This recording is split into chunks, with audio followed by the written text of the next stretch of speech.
Fideo dosbarth i chwith ar gyfer mathemateg a 2 uned 3. Ffactorio a rhifyddeg. Mynegiadau cymerebol, wel beth yw rhain? Mae mynegiad cymerebol yn ffracsiwn lle mae'r enwadur a rhiffiadur, y top a'r gwylod, yn fynegiadau polynomial.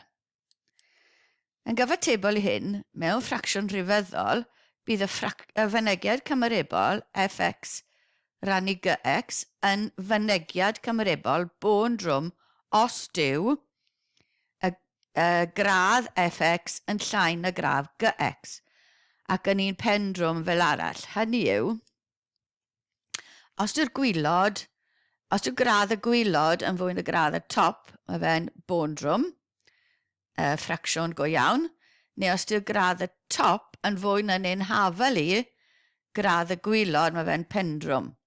Felly mae gradd fx yn golygu gradd y pŵer uchaf ar gyfer yr x yn y polynomial. Felly gwni weld hwn mewn enghraifft. Felly os yw fx yn hafel i x gwar minus 3x minus 5, gradd fx yw 2. A wedyn gx yn x cube minus 5x gwar plus 2x plus 8, a gradd gx yw 3. Felly os oes gyda ni fx rannu gx, mae gradd y top, yr rhiffiadur, yn llai na gradd y gwylod, felly mae fe'n bôn-drwm, mae'n ffracsiwn iawn.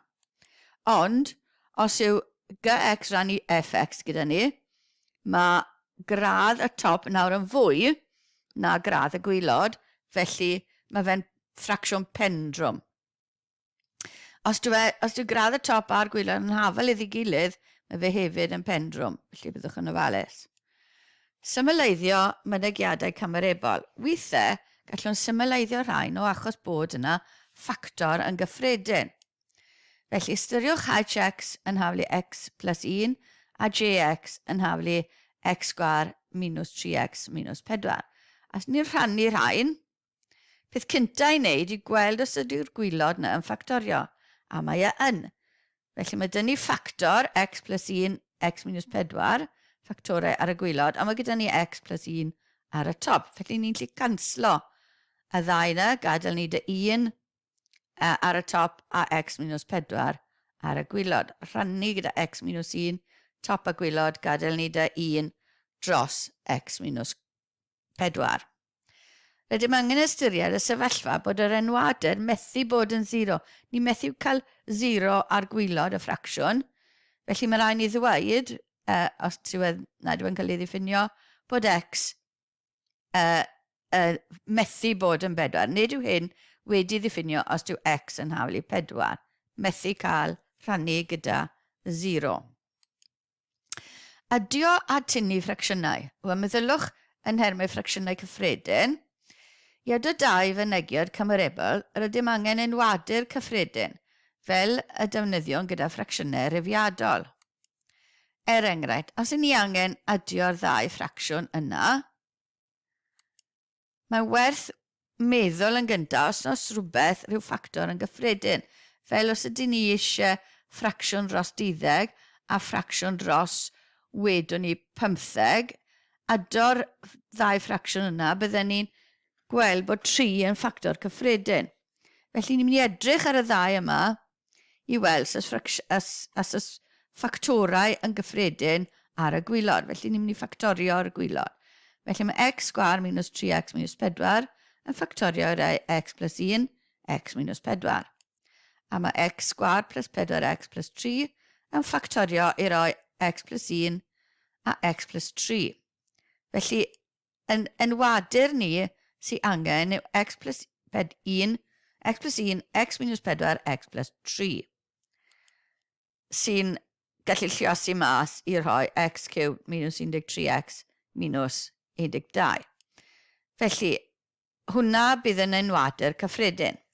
A cofiwch, bydd y kx heb ei ddiffinio os yw x yn haflu 3, sy'n neud y braced na'n 0, neu 1, neu minus 1 sy'n neud y braced na'n 0, felly minus 3, minus 1 a 4, mae ddim yn cael ei ddiffinio. Ni methu cael x yn hawlu rheina. Nawr, fe gawn Dyna'r ddau ni angen ydio.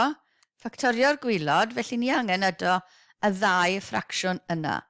Ac am o ffactor cyffredin, dyn ni, yr unig beth sy'n angen ydio yw x plus 3 i'r un cynta, top y gwylod, a x minus 4 i'r ail un, top y gwylod, i wneud y ddau ffracsiwn fel bod ni'n gallu ydio nhw. Yr un yn wadur dyn ni. Felly ni nawr yn gallu ydio top gan bod yr un gwylod gyda ni, felly mae 2 lluosi x plus 3 yn rhoi 2x plus 6, a mae 3x lluosi x minus 4 yn rhoi 3x sgwar minus 12x. Tacluso, a ni cael 3x sgwar minus 10x plus 6. Felly bydde y rhai cwestiynau yn gofyn i chi adael y gwylod heb ei liosi allan fel y ffactorau. Ond mae'n dibynnu ar y cwestiwn.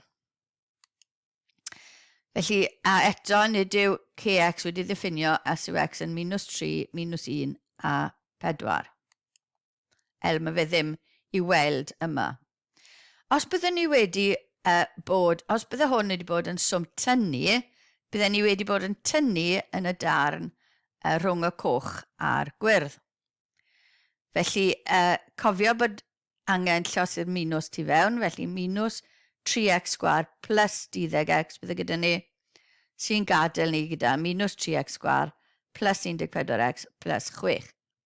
Felly, gwmws yn peth ag arfer, jyst bod yn ofalus a y ffactorau a'r minus. Lliosi ar hynny nawr, eto meddylwch am ffracsiynau.